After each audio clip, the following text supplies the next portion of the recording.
दोबारा से स्टार्ट करो। हेलो स्टूडेंट, एग्जाम अट पे आपका स्वागत है। ऑनलाइन प्लेटफॉर्म है ये। इसके अंदर एचएससी की तैयारी करेंगे हम। एचएससी के अंदर अभी सीईटी का एग्जाम बताया है गवर्नमेंट ने, अप्रैल या मई के अंदर हो जाएगा आपका। हिस्ट्री का सब्जेक्ट रहेगा मेरा, इसके अंदर 6 से 7 नंबर का सीईटी के अंदर सिलेबस आएगा। इतिहास की बात करें तो भारत का जो इतिहास है, तो सबसे पहले बात करें हिस्ट्री। हिस्ट्री है क्या? हिस्ट्री का मतलब है पास्ट, बीता हुआ समय क्या है? हिस्ट्री हमारा पास्ट है। भारत का इतिहास पुराना, भारत का इतिहास कितना पुराना है? 4500 साल का है। भारत का इतिहास कितना है? 4500 वर्ष का है। 4500 साल हमें क्या पढ़ने पड़ेंगे? बिल्कुल पढ़ने पड़ेंगे। 6-7 नंबर अगर हमें लेने हैं, 7 नंबर अगर बनाने हैं हिस्ट्री के, तो बिल्कुल 7 नंबर का ही हमें 4500 वर्ष का पढ़ना पड़ेगा। तो क्या कितना टाइम लगेगा इसके अंदर?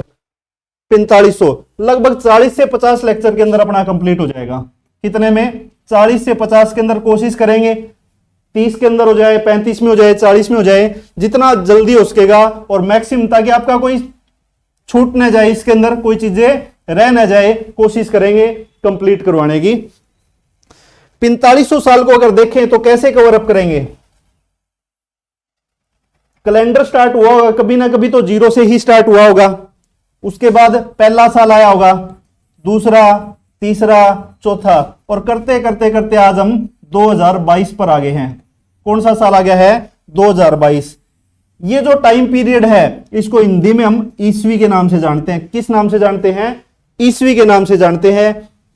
इंग्लिश की बात करें तो इसको एडी के नाम से देखते हैं हम। क्या देखते हैं? एडी के नाम से। एडी का मतलब क्या है? कई बार एग्जाम के अंदर पूछा जाता है कि एडी, एडी का मतलब क्या है? एडी का मतलब होता है एनो डोमिनी। क्या है इसका मतलब? एनो डोमिनी। ईस्वी हिंदी में बोलते हैं। करना 4500 साल का इतिहास है, ये तो हमारे लगभग 2000 साल ही हुए। तो थोड़ा पीछे चलते हैं, -1, -2, -3, और करते करते हम -2500 तक चले जाएंगे। इस टाइम पीरियड को क्या बोलेंगे? इस टाइम पीरियड को हम ईस्वी पूर्व बोलेंगे। ईस्वी पूर्व बोलेंगे हिंदी के अंदर। इंग्लिश की बात करें तो हम बीसी के नाम से देखते हैं इसको। किस नाम से? बीसी। बीसी का मतलब क्या होता है? Before Christ. Before Christ.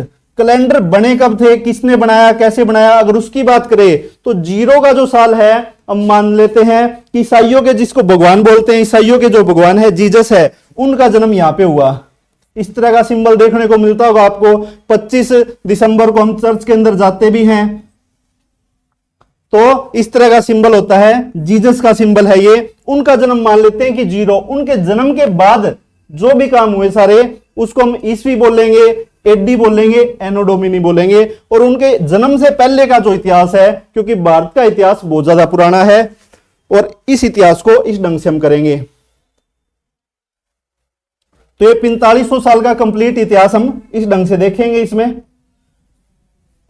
History की बात करते हैं तो पूरे 4500 साल को हम 3 भागों में बांटते हैं। सबसे पहले आता है भाग 1, भाग 1, भाग 2 और भाग 3। हिस्ट्री को हमने 3 भागों में बांटा। पहले भाग के अंदर क्या था? पहले भाग के अंदर क्या था? भाग 1 के अंदर क्या था? इसको हम प्राचीन भारत के नाम से देखते हैं। किस नाम से? प्राचीन भारत। प्राचीन भारत में हिंदू साम्राज्य होता था। क्या होता था?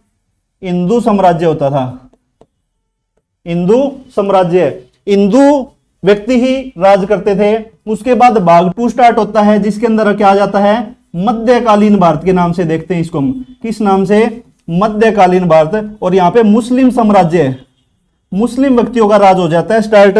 और भाग 3 की बात करें तो इसको हम आधुनिक भारत के नाम से देखते हैं। किस नाम से? आधुनिक भारत। और इसके अंदर ब्रिटिश साम्राज्य आ जाएगा। क्या आ जाएगा? ब्रिटिश साम्राज्य आ जाएगा। कैसे पता चला हमने भारत को 3 भागों में क्यों बांट दिया? किसने कहा 3 भागों में बांटने के लिए? तो एक व्यक्ति थे, व्यक्ति का नाम है जेम्स मिल। क्या नाम है? जेम्स मिल। इन्होंने एक पुस्तक लिखी, अपनी एक बुक लिखी। क्या बुक लिखी? The history of British India. इन्होंने एक ये बुक लिखी, किस नाम से बुक लिखी? The history of British India के नाम से इन्होंने बुक लिखी। इस बुक में क्या बताया कि भारत को 3 भागों में बांटते हैं, भारत के इतिहास को 4500 सालों को 3 भागों में बांटते हैं, भाग 1, भाग 2 और भाग 3, जिसके अंदर प्राचीन भारत है, मध्यकालीन भारत है, आधुनिक भारत है। हमने सारा सेम टू सेम कॉपी कर दिया। यह भी बात सच्चाई है, इसमें भी कोई झूठ नहीं था कि हिंदू साम्राज्य था पहले, उसके बाद मुस्लिमों ने राज किया और उसके बाद ब्रिटिश ने राज किया। भाग 1 जो है हमारा कब से कब तक चलता है? ये 2500 BC से लेके 712 AD तक। कब से कब तक चलता है? 2500 BC से लेके 712 AD तक चलता है। उसके बाद भाग 2 की बात करते हैं तो ये 712 AD से स्टार्ट होके और हमारा चलता है 1857 तक। भाग 3 की बात करते हैं तो ये 1857 से लेके और 1947 तक, भारत जब आजाद हुआ तब तक हमारा चलेगा। इस व्यक्ति ने ये बताया, हमने सेम टू सेम कॉपी किया इसको, कि भारत को तो 3 भागों में बांटते हैं। इसमें भी कोई झूठ नहीं है कि हिंदू साम्राज्य होता था, मुस्लिम साम्राज्य होता था और ब्रिटिश साम्राज्य होता था। यह भी सच्चाई है कि 2500 BC से लेकर 712 AD तक है, जिसके अंदर हिंदू व्यक्ति राज करते थे। उसके बाद मुस्लिम भी आए और उसके बाद ब्रिटिश भी आए। लेकिन इसने जो अपनी बुक में लिखा कि हिंदू साम्राज्य के बारे में लिखा कि ये पढ़े लिखे व्यक्ति नहीं थे, अनपढ़ थे, अलग अलग चीजें इसने लिखी। उसके बाद मुस्लिम व्यक्तियों के बारे में इसने काफी सारा लिखा और ब्रिटिश के बारे में बताया गया कि काफी सभ्य है, इन्होंने भारत के अंदर रहन सहन को काफी इंप्रूव किया। लेकिन वो चीजें हमने नहीं ली, हमने इतिहास अपने हिसाब से, अपने तरीके से लिखा। हम स्टार्ट करते हैं, अगर प्राचीन भारत की बात करते हैं, प्राचीन भारत की बात करते हैं जो कि हमारा 2500 BC से स्टार्ट होके 712 AD तक चलेगा। इसके अंदर हम क्या क्या कवर अप करेंगे? सबसे पहले सिंधु घाटी सभ्यता करेंगे। इसके अंदर हम हड़प्पा संस्कृति जिसको बोलते हैं, हड़प्पा सभ्यता, मोहनजोदारो, एक मूवी भी आई है मोहनजोदड़ो के नाम से या मोहनजोदारो, तो उसकी बात करेंगे। उसके बाद उत्तर वैदिक काल और ऋग वैदिक काल, पहले ऋग वैदिक काल आता है, उसके बाद उत्तर वैदिक काल आ जाता है, उसको कवर अप करेंगे हम। उत्तर वैदिक काल में समाज के अंदर काफी बुराइयां फैल गई थी। उसके बाद बौद्ध धर्म, जैन धर्म, इनको करेंगे हम। बौद्ध जैन के बाद भारत जो है 16 बड़े बड़े राज्यों में बट गया था, जिसके अंदर सबसे बड़ा जो राज्य होता था वो होता था मगध। तो मगध का इतिहास सारा कंप्लीट देखेंगे हम। उसके बाद चंद्रगुप्त मौर्य और चाणक्य आते हैं। चंद्रगुप्त मौर्य ने मगध शासन को हटा के और भारत के ऊपर राज करना स्टार्ट किया। उसके बाद फिर गुप्त वंश देखेंगे हम और लास्ट में देखेंगे पुष्यभूति वंश। तो प्राचीन भारत के अंदर यह सारा सिलेबस रहेगा जो मैं बता चुका हूं। एग्जाम के पॉइंट ऑफ व्यू से थोड़ा सा कम नंबर का रहता है ये हमारा सिलेबस, लेकिन फिर भी आगे देखते हैं। उसके बाद जो मध्यकालीन भारत स्टार्ट होगा, मध्यकालीन भारत स्टार्ट होगा। मध्यकालीन भारत 712 AD से लेके और 1857 की क्रांति तक चलेगा, जिसके अंदर मुस्लिम राज करेंगे। 712 से स्टार्ट होगा। मध्यकालीन भारत कैसे स्टार्ट होगा? जब हिंदू लोग राज करते थे तब भारत को सोने की चिड़िया बोलते थे और मुस्लिम आते हैं आक्रमण के लिए, लूट के लिए भारत के ऊपर और लूटना स्टार्ट करते हैं। इसको अलग अलग भागों में देखेंगे हम कि सबसे पहले अरब देश से कोई व्यक्ति आया, उसने भारत को लूटा। उसके बाद काफी सारे अलग अलग व्यक्ति आते हैं। 5 वंश देखेंगे इसके अंदर हम। मध्यकालीन भारत के अंदर 5 वंशों को देखेंगे। सबसे पहले आक्रमण देखेंगे, उसके बाद 5 वंश राज करेंगे, उसके बाद फिर मुगल आ जाते हैं और लास्ट में आते आते 1857 की क्रांति हो जाती है। और उसके बाद फिर आधुनिक भारत को हम देखेंगे। आधुनिक भारत के अंदर क्या देखेंगे हम? कांग्रेस को देखेंगे, कांग्रेस की स्थापना होगी। उसके बाद उदारवादी लोग आएंगे, गरम दल, नरम दल भागों में अलग अलग बटेगी। बंगाल का विभाजन होगा। महात्मा गांधी भारत के अंदर आएंगे, आंदोलन करेंगे। भगत सिंह को देखेंगे, चंद्रशेखर आजाद इनको देखेंगे और इस तरह से करते करते 1947 तक भारत आजाद हो जाएगा। 1857 से लेके 1947 तक। तो एक रफली सा आइडिया दे दिया है कि करेंगे क्या, किस ढंग से करेंगे, मैंने बता दिया है इसमें। और स्टार्ट जो करेंगे वो हम मध्यकालीन भारत से ही करेंगे। क्यों करेंगे मध्यकालीन भारत से स्टार्ट? क्योंकि सबसे ज्यादा एग्जाम के पॉइंट ऑफ व्यू से देखें तो सबसे ज्यादा नंबर का काम हमारा या तो मध्यकालीन भारत से आता है या फिर आधुनिक भारत से आता है, तो इसलिए हम मध्यकालीन भारत से ही स्टार्ट करेंगे। लेकिन थोड़ा सा बैकग्राउंड देख लेंगे एक बार कि बैकग्राउंड में चल क्या रहा था, मतलब प्राचीन भारत क्यों खत्म हुआ और मुस्लिम भारत में क्यों आए। तो उसके लिए मैं स्टार्ट करता हूं प्राचीन भारत के अंदर जो सबसे लास्ट वंश था, उस वंश का नाम था पुष्यभूति वंश।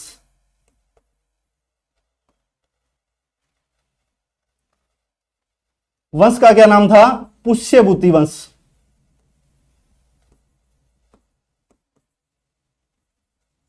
पुष्यभूति वंश था और पुष्यभूति वंश के अंदर जो सबसे फेमस राजा थे उनका नाम क्या था? हर्षवर्धन। राजा का क्या नाम था? हर्षवर्धन। हर्षवर्धन ने 606 से लेके 647 तक राज किया भारत के ऊपर। पूरे भारत को कंट्रोल करने का काम इन्होंने किया। सभी जितने भी राजा थे इन्हीं के अंडर ही काम करते थे। 647 के अंदर हर्षवर्धन की डेथ हो जाती है, इनकी मृत्यु हो जाती है और इनके कोई पुत्र नहीं था।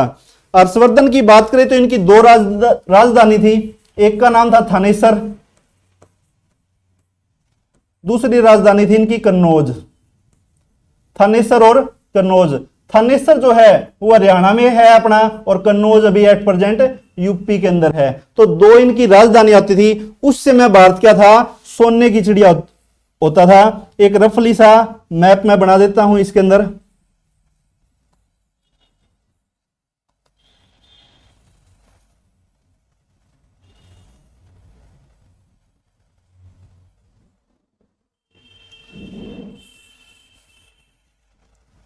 ये रफली सा मैंने मैप बना दिया है भारत का। इसके अंदर राज कौन करते थे?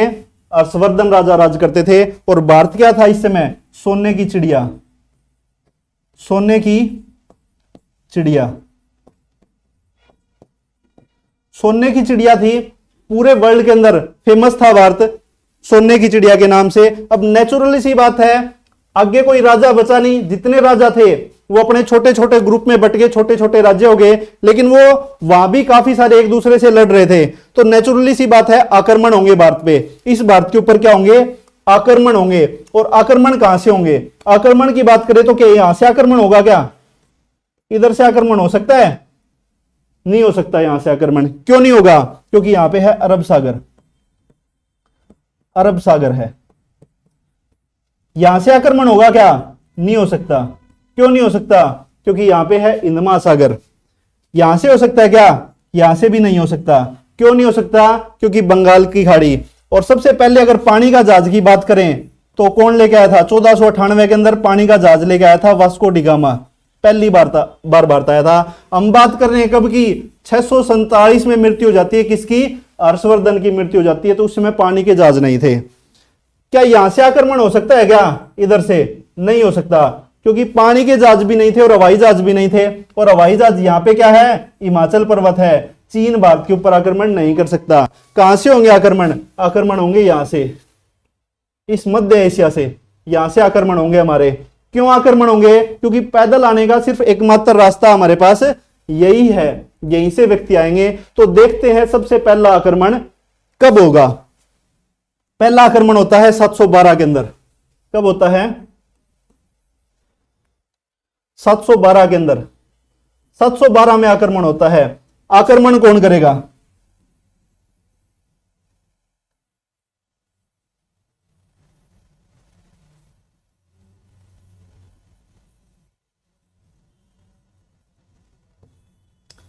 रफली सा मैप बना दिया है एक बार मैंने। आक्रमण कहां से होगा और क्यों करेगा?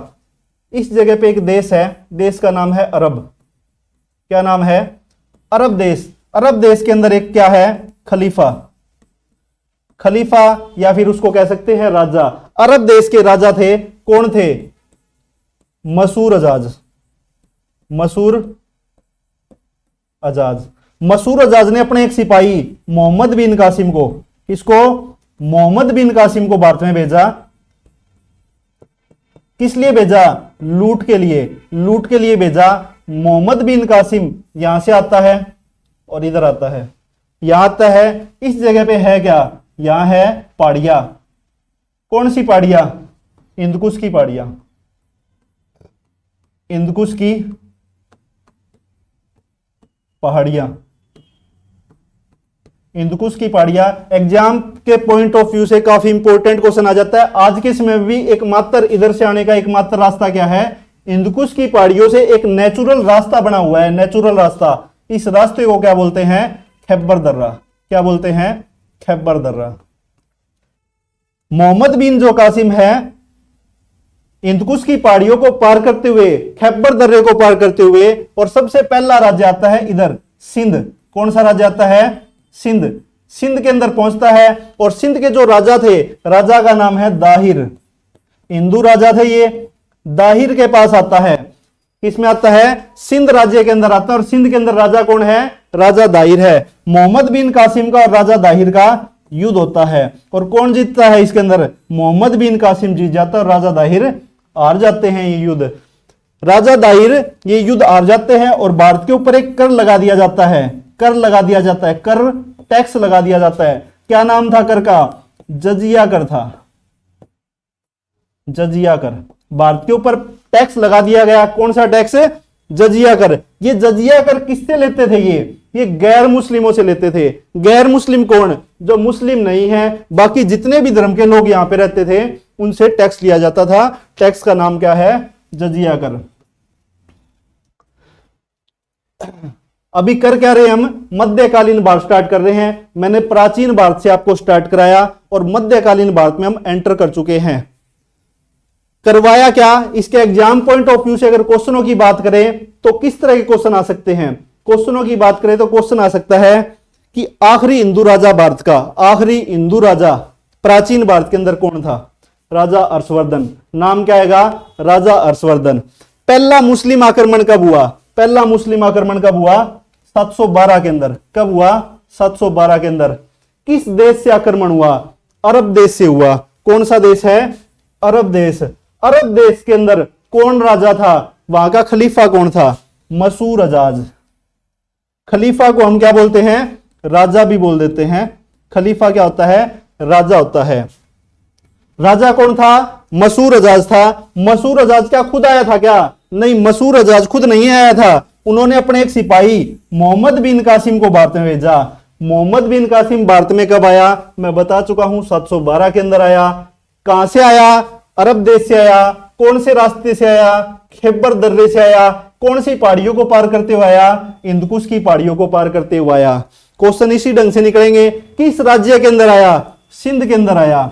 सिंध का राजा कौन था, राजा दाहिर था। युद्ध कौन जीता, मोहम्मद बिन कासिम जीता। युद्ध हारा कौन, राजा दाहिर युद्ध हार गए। क्या किया इसने, लूटपाट की। सोना चांदी हीरे जवाहर जो लूट सकता था सिंध से, वो सब कुछ इसने लूटा और भारत के ऊपर एक कर लगा दिया, टैक्स लगा दिया। टैक्स का क्या नाम था, जजिया कर। क्या नाम था, जजिया कर। लगभग 15 से 20 क्वेश्चन मैं इसमें बता चुका हूं आपको, जो एग्जाम पॉइंट ऑफ के व्यू से काफी इंपॉर्टेंट रहते हैं। इसके बाद आगे अगर बात करें, पहला मुस्लिम आक्रमण 712 के अंदर हो गया। उसके बाद नेक्स्ट आक्रमण कब होता है, नेक्स्ट आक्रमण की अगर बात करें तो आक्रमण से पहले देखते हैं 932 के अंदर।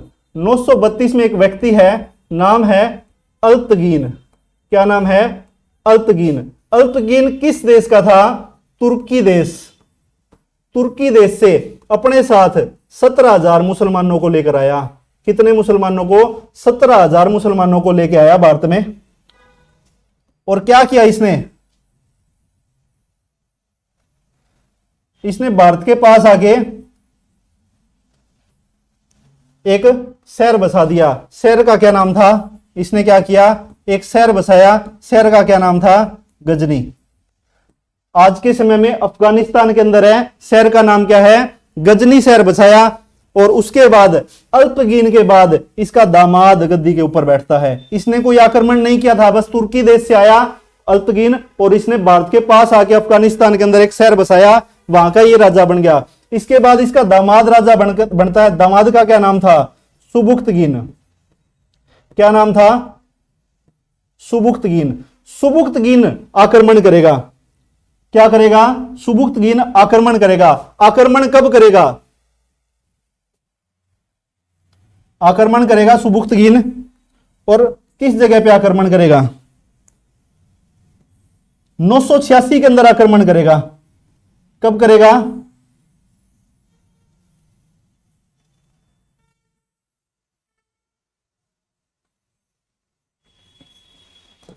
रफली सा एक मैप बना दिया है मैंने, और इधर है गजनी। राजा कौन है अभी गजनी का? सुबुक्तगीन। राजा कौन है? सुबुक्तगीन राजा है। और सुबुक्तगीन आक्रमण कब करता है? 986 के अंदर आक्रमण करता है। कहां आक्रमण करता है? इस जगह पे आक्रमण करता है। इस जगह पे आक्रमण करता है। क्या है ये? मुल्तान। मुल्तान के ऊपर आक्रमण करता है। मुल्तान का राजा कौन था? मुल्तान का राजा कौन था? मुल्तान का राजा था जयपाल। राजा कौन था? जयपाल। काफी शक्तिशाली राजा थे। दोनों के बीच में युद्ध होता है। किस किस के बीच में युद्ध होता है?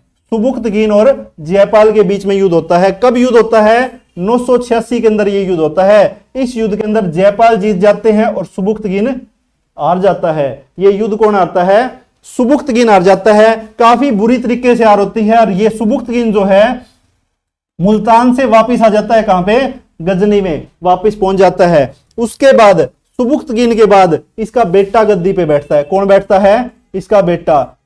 इसके बेटे का क्या नाम था? महमूद गजनवी। क्या नाम था? महमूद गजनवी। महमूद गजनवी राजा कब बना? 997 के अंदर राजा बना। ये 997 से 1030 तक राजा रहेगा। कहां का राजा रहेगा? ये गजनी का राजा रहेगा। किसका? गजनी का। गजनी कहां है? अफगानिस्तान में। आज के समय में कहां है? अफगानिस्तान के अंदर है गजनी शहर। गजनी का राजा कौन बनता है? महमूद गजनवी। 997 से 1030 तक ये राजा रहा। इसने क्या किया? इसने भारत के ऊपर आक्रमण किया। कितनी बार आक्रमण किया? 17 बार आक्रमण किया इसने भारत के ऊपर। कितनी बार? सक्सेसफुली 17 बार आक्रमण किया। कब कब आक्रमण किया? कब कब आक्रमण किया? इसको देखते हैं। 1001 के अंदर किया इसने।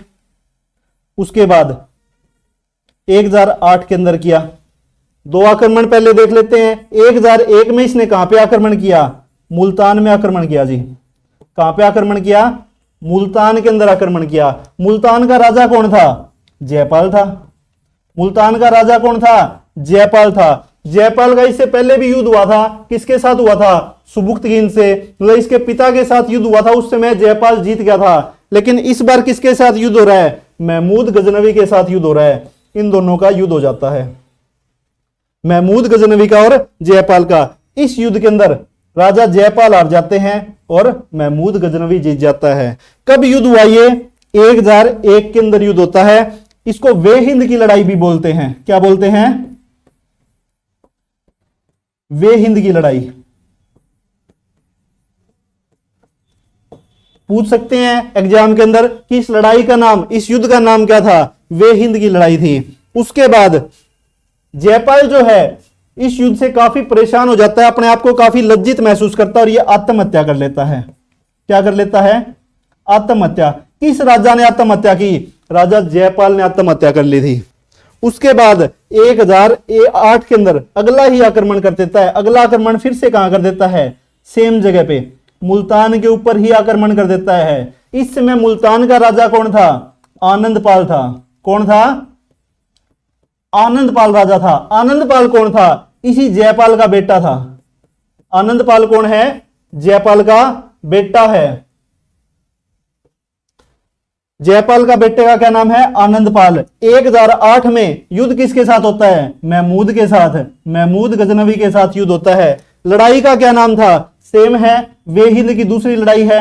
सेम नाम है, क्या है? वे हिंद की लड़ाई। कौन जीतता है? आनंदपाल हार जाता है और महमूद गजनवी जीत जाता है। इस युद्ध के अंदर भी काफी लूटपाट करता है, लूटपाट करके सारा गजनी के अंदर लेके जाता है। ये सेकंड लड़ाई थी। उसके बाद थर्ड आक्रमण कहां करता है? थर्ड आक्रमण कहां करता है? हरियाणा में करता है। कहां करता है? हरियाणा के अंदर करता है। हरियाणा में किस जगह पे? थानेसर में। थानेसर में। एक इंपॉर्टेंट क्वेश्चन यहां जाता है, राजा हर्षवर्धन की राजधानी का क्या नाम था? 2 राजधानियां बताई थी मैंने। एक बताई थी मैंने थानेसर जो कि हरियाणा में है, कुरुक्षेत्र के पास। दूसरी क्या है? यूपी में कन्नौज, तो इसी थानेसर के अंदर आक्रमण करता है। कब आक्रमण करता है? 1014 के अंदर आक्रमण करता है थानेसर के अंदर, और यहां से चक्कर स्वामी की मूर्ति ले जाता है। किसकी? चक्कर स्वामी की मूर्ति। काफी सारे और मंदिरों पे भी अटैक करता है, लूटपाट करता है, काफी सारे मंदिरों को तोड़ के जाता है। ये कौन जाता है? महमूद गजनवी की बात कर रहे हैं हम। किसकी बात कर रहे हैं? महमूद गजनवी की। इसके 17 आक्रमण को हम देखेंगे। 17 आक्रमण में से 5 जो फेमस आक्रमण थे, मैं सिर्फ उनके बारे में बता रहा हूं। मैंने 1001 का बता चुका हूं, मैं 1008 का बता दिया, अगला आक्रमण 1014 मैंने बता दिया। उसके बाद नेक्स्ट आक्रमण होता है 1025 में। कौन करता है? सेम महमूद गजनवी। कहां करता है? गुजरात में। गुजरात में आक्रमण करता है। गुजरात का उस समय राजा कौन था? राजा की बात करें तो कौन था? भीम प्रताप। राजा कौन था? भीम प्रताप राजा थे। भीम प्रताप राजा थे, और भीम प्रताप के साथ युद्ध होता है। किसका युद्ध होता है? इन दोनों का युद्ध होता है। कौन जीतता है? महमूद गजनवी जीतता है, और भीम प्रताप जो राजा है वो हार जाते हैं। आक्रमण किया कहां था? गुजरात में तो किया था। गुजरात में कोई फिक्स जगह है क्या? बिल्कुल है, सोमनाथ मंदिर। सोमनाथ मंदिर, सोमनाथ मंदिर के ऊपर आक्रमण किया था। किसने किया था? महमूद गजनवी ने 1025 में सोमनाथ मंदिर पर आक्रमण किया। राजा भीम प्रताप को हरा दिया।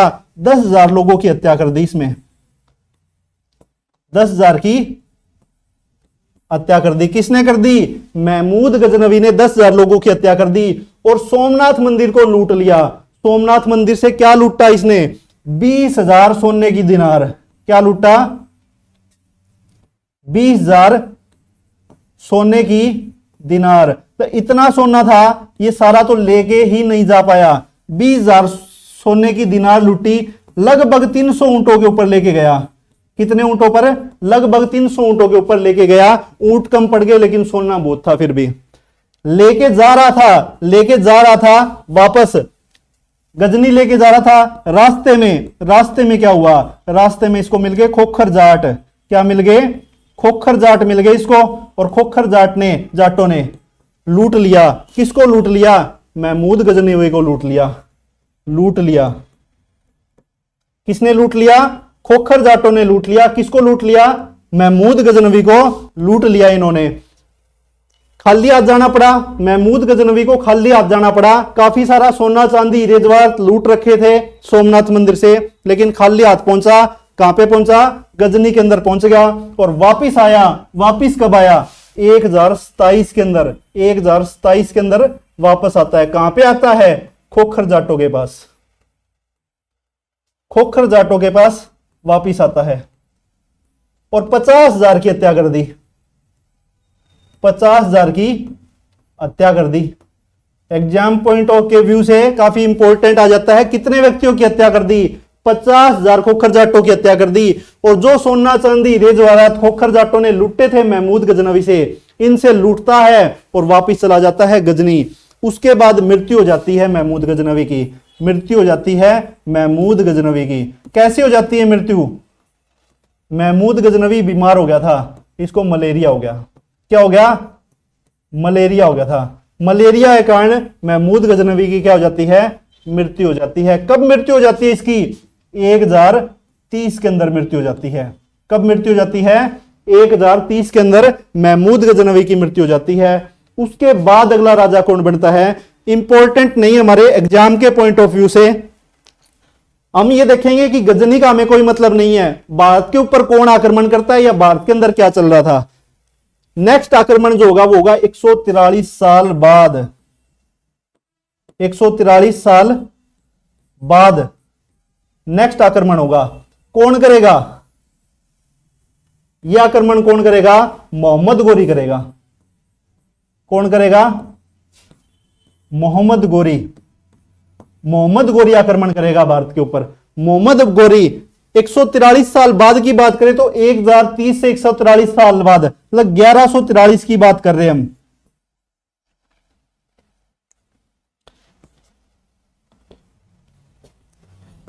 हम बात कर रहे हैं मोहम्मद गोरी की।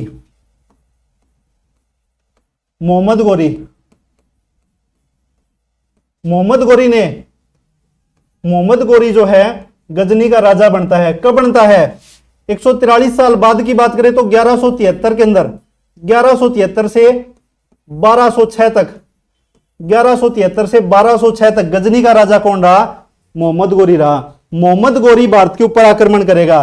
भारत के ऊपर आक्रमण करेगा तो भारत का एक रफली सा मैप बना देता हूं मैं एक बार।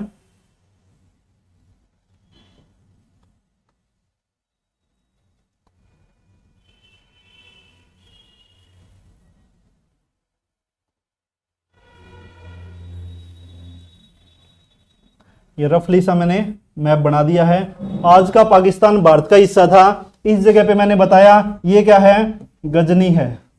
ये कौन सा है? ये गजनी शहर है। और गजनी का राजा कौन है? अभी मोहम्मद गोरी है। उस समय तक भारत के ऊपर पहला आक्रमण मैं बता चुका हूं, सिंध के ऊपर हो चुका है, मुल्तान के ऊपर हो चुका है। ये 2 लुट्टे जा चुके हैं मुस्लिमों द्वारा। इसके अलावा हरियाणा वगैरह में भी काफी जगह मुस्लिम आए थे। मोहम्मद गोरी ने क्या किया? 1173 से 1206 तक राजा रहा। इसने क्या किया? इस समय अगर भारत की सिचुएशन की बात करें तो दिल्ली फेमस जगह थी। दिल्ली का जो राजा था वो कौन था? दिल्ली का राजा था पृथ्वीराज चौहान। कौन था? पृथ्वीराज चौहान तृतीय कहेंगे इसको। पृथ्वीराज चौहान तृतीय के पिता का क्या नाम था? इसके पिता का क्या नाम था? सोमेश्वर चौहान। क्या नाम था? सोमेश्वर चौहान। क्या इससे पहले भी पृथ्वीराज चौहान हो चुके हैं क्या? बिल्कुल हो चुके हैं। इतिहास में हमने इस ढंग से नाम दिया है कि पहले पृथ्वीराज हुए, उसके बाद पृथ्वीराज दोबारा से आए तो उनको 2 नाम दे दिया गया, फिर 3, इसी ढंग से हम नाम देते हैं। पृथ्वीराज चौहान तृतीय। तो पृथ्वीराज द्वितीय कौन थे? तो इसके पिता तो नहीं थे। एक बार एचएससी ने क्वेश्चन पूछा था कि पृथ्वीराज चौहान तृतीय के पिता का क्या नाम था, और ऑप्शन था हमारे सामने पृथ्वीराज चौहान द्वितीय, सोमेश्वर चौहान, और भी काफी सारे नाम थे। तो पृथ्वीराज चौहान तृतीय के पिता का नाम सोमेश्वर चौहान था, और सोमेश्वर चौहान के पिता का जो नाम था वो था पृथ्वीराज चौहान सेकंड। अपने दादा से नाम लिया इसने, अपने दादा के नाम के ऊपर अपना नाम रखा पृथ्वीराज चौहान तृतीय। कहां के राजा थे? दिल्ली और अजमेर के। दिल्ली और अजमेर के राजा थे। कौन थे? पृथ्वीराज चौहान। ये हमारी दिल्ली होगी और यहां मान लेते हैं लगभग अजमेर। अजमेर कहां है? इधर है। इसके अलावा भारत के अंदर फेमस और व्यक्ति कौन थे? इधर गुजरात के अंदर एक व्यक्ति थे। गुजरात के अंदर एक व्यक्ति थे, नाम था भीम प्रताप। क्या नाम था? भीम प्रताप। भीम प्रताप क्या? भीम प्रताप सेकंड। भीम प्रताप सेकंड कहां के राजा थे? गुजरात के राजा थे। इसके अलावा एक जगह है कन्नौज। फिर से एक इंपॉर्टेंट क्वेश्चन पीछे जो मैं करवा चुका हूं उसमें से निकल के आता है। कन्नौज किसकी राजधानी थी? प्राचीन भारत के अंदर राजा हर्षवर्धन की राजधानी थी। राजा हर्षवर्धन की कितनी राजधानियां थी? 2 राजधानियां थी। एक हरियाणा का थानेसर, दूसरा यूपी के अंदर कन्नौज। अभी इस समय कन्नौज के राजा कौन थे? राजा जयचंद थे। कौन राजा थे? राजा जयचंद राजा थे। तो 3 फेमस राजा होते थे। किसके समकक्ष? जब मोहम्मद गोरी भारत के ऊपर आक्रमण करेगा तो साथ में हमें इनको भी करना पड़ेगा। किसको? पृथ्वीराज चौहान तृतीय को, भीम प्रताप को और जयचंद को। इंपॉर्टेंट क्वेश्चन की बात करें तो पृथ्वीराज चौहान तृतीय के पिता थे सोमेश्वर चौहान, और इनके पिता का क्या नाम था? पृथ्वीराज चौहान 2। जो सोमेश्वर चौहान है वो अजमेर के राजा थे। बेसिकली कहां के राजा थे? अजमेर के राजा थे। तो पृथ्वीराज चौहान तृतीय दिल्ली का राजा कैसे बन गया? पृथ्वीराज चौहान तृतीय के नाना थे अनंगपाल तोमर। क्या नाम था? अनंगपाल तोमर सेकंड, ये इसके नाना थे। अनंगपाल तोमर सेकंड ने पृथ्वीराज चौहान को दिल्ली दी थी। क्या दी थी? दिल्ली। क्योंकि इनके कोई पुत्र नहीं था। अनंगपाल तोमर के कोई पुत्र नहीं था। इनके 2 पुत्रियां थी। तो एक पुत्री के बेटे को पृथ्वीराज चौहान को ये क्या दे देते हैं, दिल्ली विरासत में मिलती है। तो इसलिए पृथ्वीराज चौहान तृतीय जो है वो दिल्ली और अजमेर के राजा थे। अजमेर अपने पिता की तरफ से थे और इसके नाना अनंगपाल तोमर सेकंड ने दिल्ली दी थी इनको। दिल्ली की बात करें तो दिल्ली बसाई किसने थी, दिल्ली अनंगपाल तोमर ने ही बसाई थी। किसने बसाई थी, अनंगपाल तोमर ने। अनंगपाल तोमर ने दिल्ली बसाई थी। इस अनंगपाल तोमर ने नहीं, इन्होंने नहीं बसाई, इनके पूर्वज थे अनंगपाल तोमर, इन्होंने दिल्ली को बसाया था। तो ये सारे जो 1173 से 1206 के बीच में हम देखेंगे, ये सारे पात्र रहेंगे जिसमें सबके नाम मैं बता चुका हूं। इंपॉर्टेंट पात्रों के स्टोरी को हम देखेंगे कल के लेक्चर में। हमारा जो सेकंड लेक्चर होगा उसके अंदर देखेंगे। Thank you.